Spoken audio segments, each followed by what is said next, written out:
جلسة waxaan isku imanay furidan furayno maktabad macahad Zaylac raacsan waana maalintii koobaad ee aan furnay aadna waa loogu baahnaa oo ardaydu waxay u baahan yihiin wax ay ula noqdaan duruusta ay qaadanayaan sidoo kale waxaynan uga maarmaynin maktabad ayna uga maarmaynin buxuusta iyo duruusta macallimiinta ay u dirayaan meelaha ay ula noqdaan oo wax ka baaraan ay ku tababartaan sida qaabka wax loo baaro qaabka wax loo akhriyo sida kutubta wax looga soo baxo sida iyaga laftoodu ay wax u qori karaan ama ay cilmigoodii ay waxa weeyaan muxuu ahaa ay ugu tababaran karaan ay mawduuc u qori karaan ama baxthi ay u samayn karaan magaaladeennuna aad iyo aad bay ugu baahan tahay way jireen maktabada horay loo furay laakiin haddana waxaad moodaysay maktabada shaamil oo aad u waaweyn runtii ilaa imika way yar yihiin waxaana niyada aan ku haynaa insha Allah ta'ala anan rajaynaya fi mustaqbal ilaahay inuu suurtageliyo in aan samayno akbar maktabatin insha Allah ta'ala fi Soomaal bal في شرق افريقيا مكتبه ugu weyn inaan insha Allah ta'ala samayno وهذه بدايه وهلكي ugu horeysay waa talaabadii koobaad waxaan insha Allah ta'ala cid kasta oo khayrka jecel aan ka codsanaynaa in qofkii hal kitaab oo marjic noogu tafadulo maktabada ku soo dara waxaan aad u rajaynayaa insha Allah ta'ala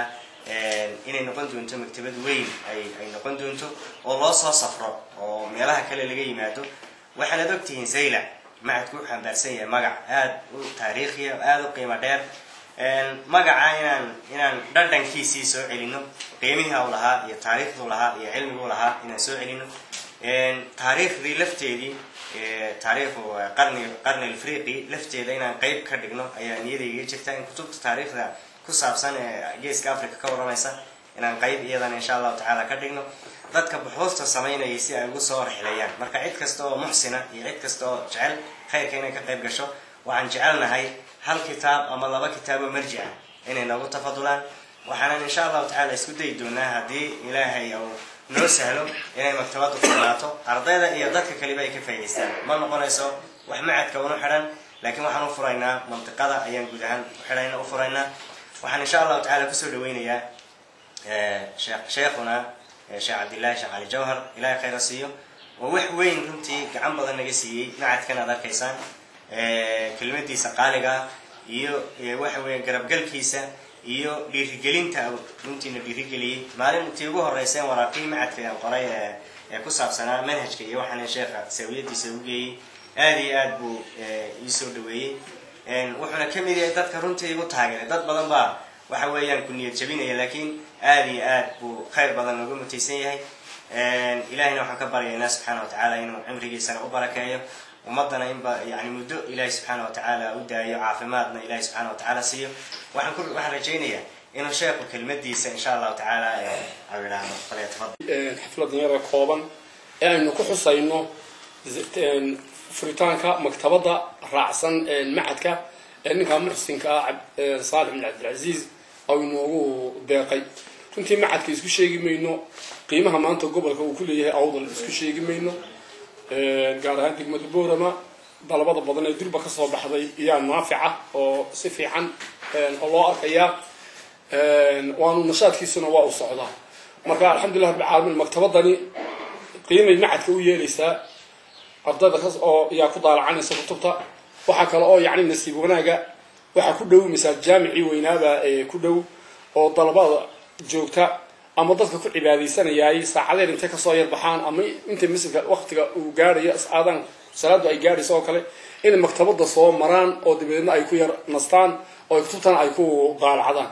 marka waxay fursad weyn weeyii macadkii oo halkaniya maktabadii oo halkan ah masjidkii jaamici oo isaguna ku xiga dadka daalib cilmiga waxaan ku tirtirsanaynaa fursad weyn inay ka faa'iideystaan oo ah intii suuqa ay joogi lahaayeen in ay yimaadaan maktabka ay yimaadaan waxaan insha Allah ta'ala ku dadaali doonaa maktabada bal sidii aan ugu heli lahayn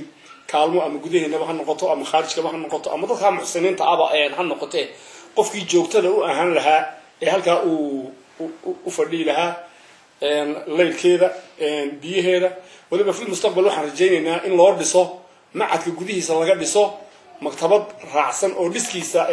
raacsan taana waan ku dhiirigelinayaa muxsiniinta magaalada iyo dibaddaba waan ku dhiirigelinayaa sida kale sida sheekhuba uu sheegay waa bilowgii hore bilowgeedii weey intaa maanta ay tahay in leego kale in insha allahu tacaala ku beerto iyo ilaahi subxaana watacaala ka rajaynaynaa السلام عليكم ورحمة الله تعالى. السلام على رسول الله صلى الله عليه وسلم. السلام عليكم ورحمة الله وبركاته. إلهي بام هذا ما أنت إنه كل مية مكتبة إنه الرئيسي كترجمة سي حق جانب الإسلامي أما عندنا أنا قيرتها الثقافة الإسلامية عربي ده يو كتبت الدينية إنه ما أنت بلو جدي جونا أنا رجينا إن شاء الله تعالى إن كرطاء أو أي قاعدهم مكتبتها واوين وضنا فيها الله أما إضافتها بحدوكتهين هذا مقالة إنن خاصان جامعة دين عمودنا يكون الله مكتبات الجيش كأفريقيا وين إلا تيني قاعد ورنتي مريكا كلاجا كياني وآدي وين وتقريبا اللي رضوا إلى سديتن كن ومارتان كتاب أيها يلا سديتن كن أو كتاب ayaa yaala runtii waxayna ahayd inay bilcagsi inay noqoto ay 800 kun oo kitaabo maartay sharci oo islaami inay noo yaalaan oo carabi ku qoran ayaa ahayd asal waayo wadanku waa islaam khaasan mantiqadeena oo mantiqato ay mantiqa cilmiga qadiim ku ah oo xafaad badan ay ka soo baxday caalamka meedana magaalada Zaylac oo ay tahay yana gobolkeena magaceedii awdal ay wadato runtii maktabadan maanta la bilaabay waxaan rajaynaynaa insha Allah taala sida Sheekh Xasan oo ka dhawaajiyay in qofkii hal kitaab ku soo tabarucaya ma soo yidinaya ama kutubtiisa ka soo qaadaya inuu ku soo darsado maktabadan waxay nooga baahan tahay dabcan shaqooyin fara badan waayo haddii wax maktabad la yiraahdo waa inaa had iyo jeer furan tahay oo qofkii 10 diyaarinaya iyo qofkii khudbad diyaarinaya iyo qofkii thaqaafadiisa iska akhrisanaya intuba inay had iyo jeer fadhiyaan oo ay u furnaato ayaa muhiima taasina waxay u baahan doontaa kulley qof ka shaqeeyo joogto ah waxay u baahan doontaa qol weyn oo intan ka sii weyn oo kuraas badan la dhigo oo de library way la yaqaanaa maktabad waa meel weyn oo wax lagu akhrisan karo intaba way nooga baahan tahay